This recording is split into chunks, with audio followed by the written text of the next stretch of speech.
اعوذ باللہ من الشیطان الرجیم بسم اللہ الرحمن الرحیم۔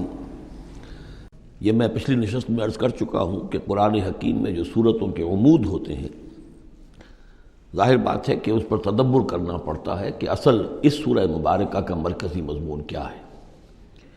بہت سے مضامین تو کتاب المتشابہ، بہت سے مضامین جو ہیں مکی صورتوں کے ایک دوسرے سے مشابہ ہیں، کافی چیزیں جو ہیں دہرا کر آتی ہیں ذرا مختلف الفاظ میں، مختلف اسالیب میں۔ تو سورہ شورى کا جو عمود ہے وہ ہے اقامت دین۔ اس کے اعتبار سے جو اہم ترین آیات اس کی ہیں ان کو ایک دفعہ پھر گن لیجئے۔ آیت نمبر 10 آئی تھی وَمَا اخْتَلَفْتُمْ فِيهِ مِنْ شَيْءٍ فَحُكْمُهُ إِلَى اللَّهِ۔ حاکمیت اللہ کی ہے، حکم دینے کا اختیار اس کا ہے۔ یہ تقریباً وہی بات ہو گئی جو سورہ یوسف میں ہم دیکھ چکے۔ حضرت یوسف نے کیا کہا تھا اپنے جیل کے ساتھیوں سے؟ ان الحکم الا للہ ذالک الدین القیم۔ یہ دین قیم ہے کہ حاکمیت کا اختیار اللہ کے پاس ہے۔ اس کے بعد 13ویں آیت سے لے کر ویسے تو 21ویں آیت تک یہ 9 آیات کا ایک مضمون ہے جو اہم ترین ہے، لیکن ان میں پہلی 3 آیتیں جو ہیں وہ بہت ہی جامع، بہت اہم ہیں، جس میں سے آیت نمبر 13 میں آیا ان نقیم الدین ولا تتفرقوا فیہ، دین قائم کرو اور دین کے معاملے میں تفرقے میں مبتلا نہ ہو، اور جزیات میں اختلاف ہو جائے کوئی بات نہیں ہے، لیکن دین جو اصل وحدت ہے اور اس کی اقامت کی جد و جہد، اس میں تفرقہ نہیں۔ پھر اس میں حضور کو حکم کہ آپ ڈٹے رہیے، اسی بات کا حکم دیتے رہیے، اور اس میں یہ کہ ان کی خواہشات کی پیروی نہ کیجیے۔ اور اہم ترین بات آ گئی وَأُمِرْتُ لِأَعْدِلَ بَيْنَكُمْ، کہہ دیجئے کہ میں عدل قائم کرنے آیا ہوں، میں صرف واعظ کہنے والا نہیں ہوں، بلکہ عدل قائم کرنا یہ میرا فرض منصبی ہے۔ پھر اسی سلسلے کی آخری آیت جو ہے 21ویں آیت، اس میں یہ ام لہم شرکاء شرعوا لہم من الدین ما لم یأذن بہ اللہ، کیا ان کے شریکوں میں کوئی ایسا بھی ہے جس نے دین دیا ہو ان کو؟ اصل میں تو اللہ وہ ہے جس نے تمہیں دین دیا ہے، دین حق دیا ہے۔ الیوم اکملت لکم دینکم واتممت علیکم نعمتی ورضیت لکم الاسلام دینا، تمہیں مکمل نظام زندگی دیا ہے۔ تو یہ اس کے بعد پھر یہ آیات جو ہم پڑھ رہے تھے کہ جو لوگ اب اس کے لیے کمر کس لیں انہیں دیکھنا چاہیے کہ انہیں اپنے اندر کیا اوصاف پیدا کرنے ہیں۔ اس میں بھی پہلی 3 آیتیں، ویسے کل آیتیں یہ 8 ہیں، آیت نمبر 36 سے 43 تک، لیکن یہ کہ پہلی 3 آیتیں جو ہیں جو ہم پڑھ چکے ہیں وہ بہت ہی جامع ہیں۔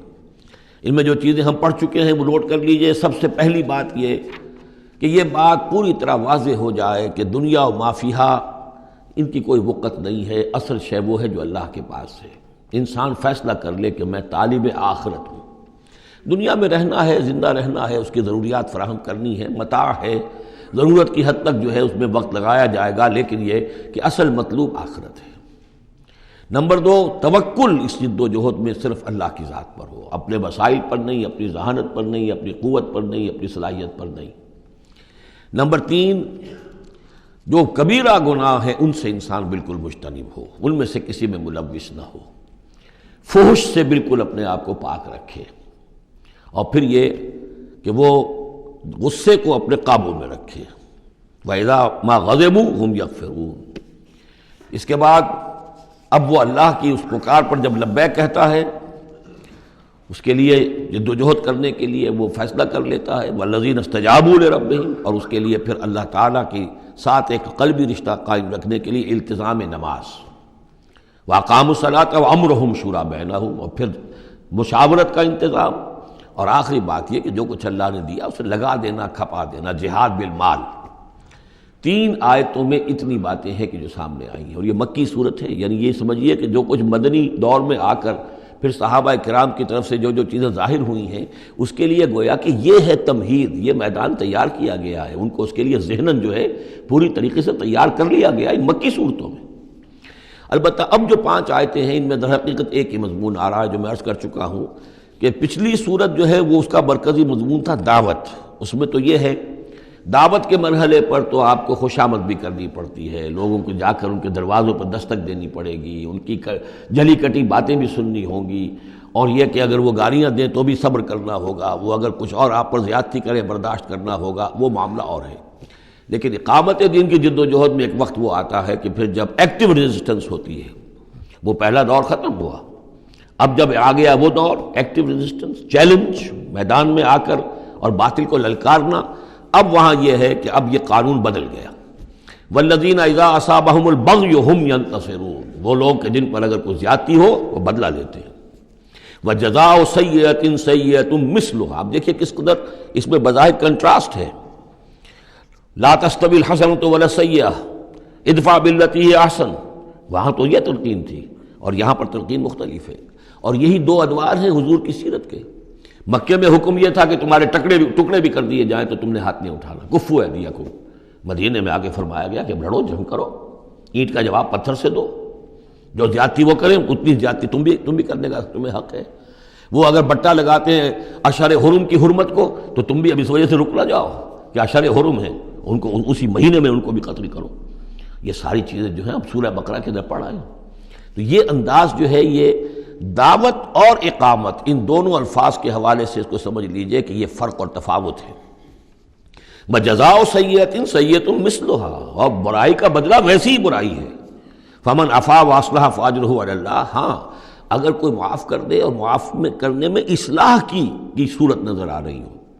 یہ معاف کرنا اگر اسی اعتبار سے ہو کہ کسی شخص کو معاف کرنے سے توقع ہو کہ وہ صحیح ہو جائے گا، درست اپنے آپ کو کر لے گا، فاجرہ علی اللہ، تو ایسے شخص کا اجر اللہ کے ذمے ہے.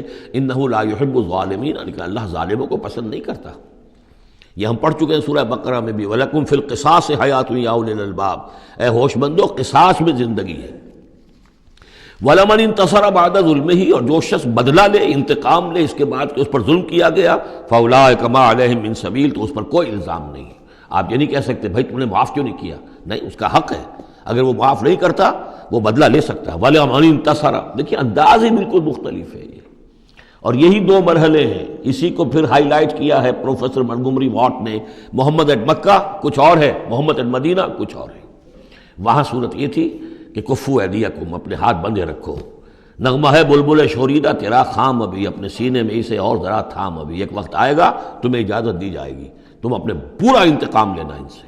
جیسا کہ میں نے عرض کیا جس طرح پھر حضرت بلال نے قتل کیا ہے اپنے اس آقا کو، سابق آقا کو، امیہ ابن خلف کو، وہ ان کو اس کا حق تھا. وَلَمَنِ انتَصَرَ بَعْدَ ظُلْمِهِ، یہ بالکل اسی طرح کی بات آ گئی جیسے کہ چھٹے پارے کی پہلی آیت تھی. لا يحب اللہ الجہر بالسوء الا من ظلم، اللہ کو کوئی بری بات زبان سے نکالنا بلند آواز سے پسند نہیں ہے، لیکن وہ شخص جس پر ظلم کیا گیا مظلوم ہے وہ اس سے مستثنا رہے گا. وَلَمَنِ انتَصَرَ بَعْدَ ظُلْمِهِ، جو بدلہ لیتا ہے، انتقام لیتا ہے جبکہ اس کے اوپر ظلم کیا گیا، فَأُولَٰئِکَ مَا عَلَيْهِم مِّن سَبِیل، اس پر کوئی ملامت نہیں ہے، کوئی الزام نہیں. اِنَّمَا السَّبِیلُ عَلَى الَّذِینَ یَظْلِمُونَ النَّاسَ، اصل میں تو الزام ان پر ہے کہ جو لوگوں پر ظلم کرتے ہیں، ان کے حقوق تلف کرتے ہیں، انہیں ایکسپلائٹ کرتے ہیں. وَيَبْغُونَ فِي الْأَرْضِ بِغَيْرِ الْحَقِّ، اور زمین کے اندر سرکشی کرتے ہیں ناحق، خود حاکم بنتے ہیں، قوموں کو اپنا غلام بناتے ہیں، قوموں کا استحصال کرتے ہیں، ان کا خون چوستے ہیں. الزام ہوگا تو ان پر ہوگا، نہ یہ کہ جو لوگ بدلہ لیتے ہیں. اولئک لہم عذاب علیم. اب دیکھیے عدل اور انصاف کی کیا اہمیت ہے، اور یہ میں نوٹ کراتا آ رہا ہوں آپ کو. سورہ آل عمران میں فرمایا اللہ کی شان میں قائما بالقسط، وہ قسط کا قائم کرنے والا ہے. سورہ نساء میں فرمایا مسلمانوں سے یا ایھا الذین آمنوا کونوا قوامین بالقسط شہداء للہ. سورہ مائدہ میں پھر فرمایا یا ایھا الذین آمنوا کونوا قوامین للہ شہداء بالقسط. اور اس کے بعد اب آپ دیکھ رہے ہیں اس سورہ مبارکہ میں حضور سے کہا گیا کہ کہہ دیجئے مجھے بھیجا گیا ہے عدل قائم کرنے کے لیے. وَأُمِرْتُ لِأَعْدِلَ بَيْنَكُمْ. اور یہ ہے اصل جو کہ لوگوں کے حقوق کو غصب کرتے ہیں، ان پر ظلم ڈھاتے ہیں، اور یہ کہ زمین میں سرکشی کرتے ہیں ناحق، ان پر ہے الزام.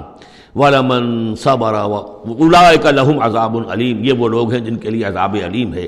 وَلَمَنْ صَبَرَ وَغَفَرَ إِنَّ ذَلِكَ لَمِنْ عَزْمِ الْأُمُورِ. ہاں یہ ایسی کیفیت ہو سکتی ہے کہ کوئی شخص صبر کرے اور معاف کر دے تو یہ بہت بڑے اونچے اور بڑی ہمت کے کاموں میں سے ہے، لیکن یہ دیکھ کر سچویشن کے مطابق ہوگا. صدق اللہ العظیم.